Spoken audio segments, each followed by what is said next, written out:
আসসালামু আলাইকুম everyone, welcome to my another blog video. আসলে নিজের কিছু কিছু শখ নিজেরই পূরণ করতে হয়। আপনার শখ পূরণ করার দায়িত্ব অন্য কেউ নিবে না, অন্য কেউ খোঁজ খবরও রাখবে না। ছেলেকে নিয়ে গিয়েছিলাম গরু দেখার জন্য। মানে হাটে যাওয়ার অনেক শখ ছিল, কিন্তু দূরে যাইনি, বাচ্চা যেহেতু অনেক বেশি ছোট। যখন থেকে বাচ্চা হাঁটা শিখবে তখন থেকে দূরের হাটেই ওকে নিয়ে যাব।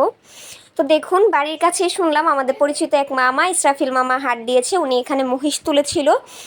সংখ্যাটা কতটা তুলেছিল মনে নেই, অনেকগুলো বিক্রি হয়ে গেছে আর এগুলোই বাকি আছে।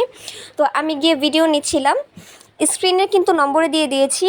রামারবাগ, লালখা, ফতুল্লা স্টেডিয়াম থেকে শুরু করে আমাদের শিবু মার্কেট সহ এইসব এরিয়ার যে মানুষগুলো আছেন, যারা খুব কাছে থেকে মহিষ কিনতে চাচ্ছেন, তারা কিন্তু এখানে গিয়ে ঘুরে দেখতে পারেন। আর মামার সাথে যোগাযোগ করার জন্য আমি কিন্তু ভিডিওর শুরুতেই স্ক্রিনে মামার কন্ট্যাক্ট নাম্বারটা দিয়ে দিয়েছিলাম, এবং ডিসক্রিপশনেও কিন্তু আমি কন্ট্যাক্ট নম্বর দিয়ে দিব।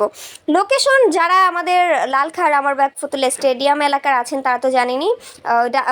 আমাদের সজল ভাইয়ের ওয়াইফাইয়ের যে অফিসটা, সেখান থেকে একটু সামনে, মানে 1 মিনিটও লাগবে না। 1 মিনিট কেন বলছি, মানে কয়েক পা হাঁটলেই কিন্তু পেয়ে যাবেন এই জায়গাটা। আমি দেখে এসেছি, মহিষগুলো আমার কাছে খুবই ভালো লেগেছে। আমি এগুলোর নাম দিয়েছি কালা পাহাড়। এক একটা মহিষ কিন্তু কালা পাহাড় ছিল। তেরপাল দিয়ে যেহেতু ছাউনি করেছে সুন্দরভাবে, তো সেটার জন্য। আর আমি যে সময় গিয়েছি এখন মাগরিবের একটু আগে আগে, তাই আলো খুব কম। দিনের বেলা নিতে পারলে হয়তো ভিডিও আরও সুন্দর হতো।